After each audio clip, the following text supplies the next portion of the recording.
নমস্কার সবাইকে, কেমন আছেন সবাই? চলে এলাম আবারও একটি নতুন রান্নার ভিডিও নিয়ে আপনাদের সাথে গল্প দিতে।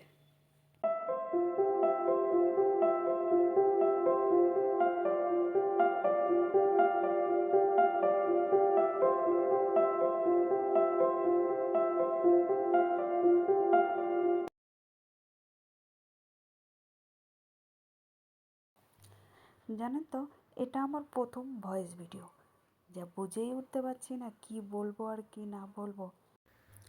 আজকাল জানেন তো, ফেসবুক খুললেই শুধু ভিডিও দেখা যায়, ঘুরতে যাওয়ার ভিডিও, রান্নার ভিডিও, যে যাই করছে যেখানেই যাচ্ছে সবাই ছোট্ট ছোট্ট ক্লিপ করে ভিডিও করে ছাড়ছে। বেশ ভালোই লাগে দেখতে শুনতে, জানেন তো। আমারও একটু ইচ্ছা হয় করি, কিন্তু সময় সুযোগ কোনোটাই হয়ে ওঠে না। বসে বসে ভাবতাম, সবাই যখন ভিডিও করছে আমি কেন পারবো না? চেষ্টা করলে অবশ্যই পারবো। এমন কোনো কাজ আছে নাকি মানুষ চেষ্টা করলে পারে না? তবে সমস্যাটা কোথায় জানেন তো? ভিডিও বানালে 10টা মানুষ দেখবে, 10 রকম মন্তব্য করবে। জানি না কে কী ভাববে, কীভাবে নেবে ভিডিও। হয়তো এতে পরিবারে কোনো প্রবলেমও হতে পারে। এই ভেবে জানেন তো পিছিয়ে আসতাম, ভিডিও করতাম না। কিন্তু ভিডিওগুলো দেখতে না জানেন তো খুব ভালো হতো। আমি মাঝে মধ্যে ছোট ছোট ক্লিপ করে রেখে দিতাম, যখন সময় পেতাম নিজের ভিডিওগুলো দেখতাম। কখনো সাহস হয়ে ওঠেনি ভিডিও পোস্ট করার। যাই হোক, আপনাদের সাথে গল্প করতে করতে মাছগুলো আমার ভাজা হয়ে গেল। এবার একে একে সব মাছগুলো নামিয়ে নিই। শুধু গল্প করলে হবে, রান্নাটাও তো করতে হবে ঝটপট করে। আজ রান্না করব পটল আলু দিয়ে মাছের ঝোল। পটলের কথা উঠতেই একটা ছোট্ট গল্প মনে পড়ে এলো, আপনাদের সাথে সেটাই শেয়ার করি। পুনেতে জানেন তো, পটলের বড্ড অমিল। এখানে পটল পাওয়া যায় না বললেই চলে। বেশ কয়েক বছর আমি এখানে আছি, মোটামুটি কম বেশি বিভিন্ন রকমের সবজি পাওয়া যায়, কিন্তু পটলটা বড্ড অমিল। হয়তো বা গত বছর 2 থেকে 3 দিন পটল খেয়েছি। তাও জানেন তো কেমন? আমাদের বাড়ির দিকে যে পটলগুলো বাদ দেওয়া হয়, ফেলে দেওয়া হয় ছোট ছোট, এখানে সেগুলোরই দাম কমসে কম 200 টাকা কেজি।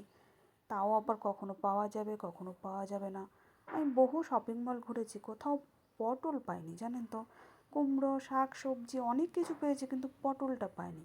তবে এবছর জানেন তো, আমি পটল পেয়েছি। এখানে আমরা যেখানে থাকি সেখানে একজন নতুন বাঙালি সবজির দোকান দিয়েছে। তো সেই দাদাকে বললে সে বেশ ভালোই বড় বড় দেখে ভালো সাইজের পটল নিয়ে আসে। একটু দাম বেশি নেয়, তবু কি বলুন তো, একটু দাম বেশি হলেও জিনিসটা তো খেতে পাচ্ছি, এটাই অনেক না? দাঁড়ান, এবার একটু মশলা বানিয়ে নিই। কয়েকটা লঙ্কা, একটু আদা, একটু রসুন মিক্সিতে পেস্ট করে নেব।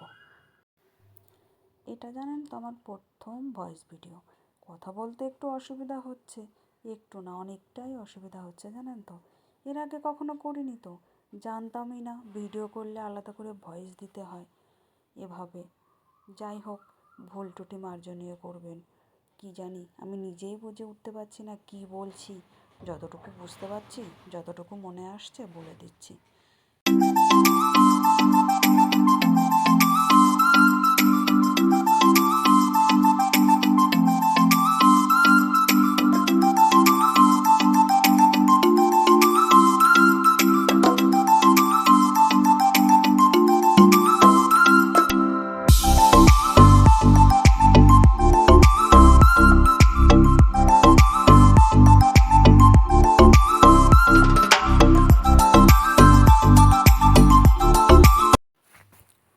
যাই হোক, বাকি রান্নাটা এবার ঝটপট করে সেরে নিতে হবে।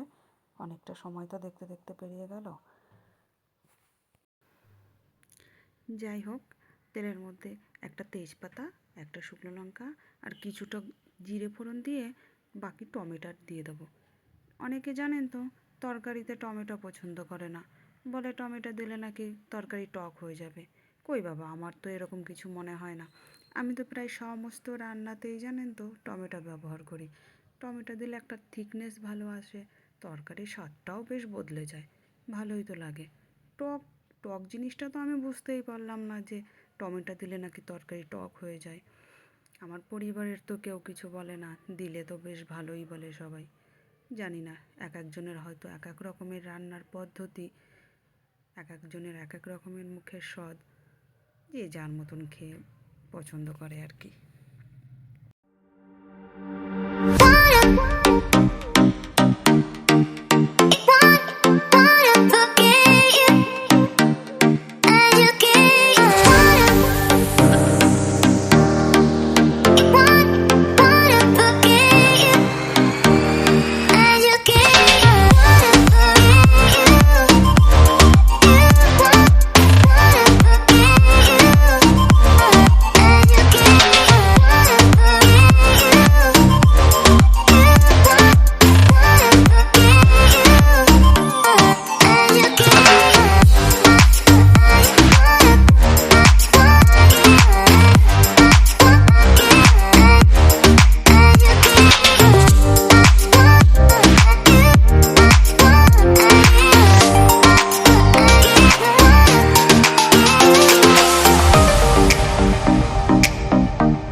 অনেককে দেখেছি জানেন তো, সারাদিনের ছোট ছোট কাজকর্মগুলো কি সুন্দর ভিডিওর মধ্যে দেখায়।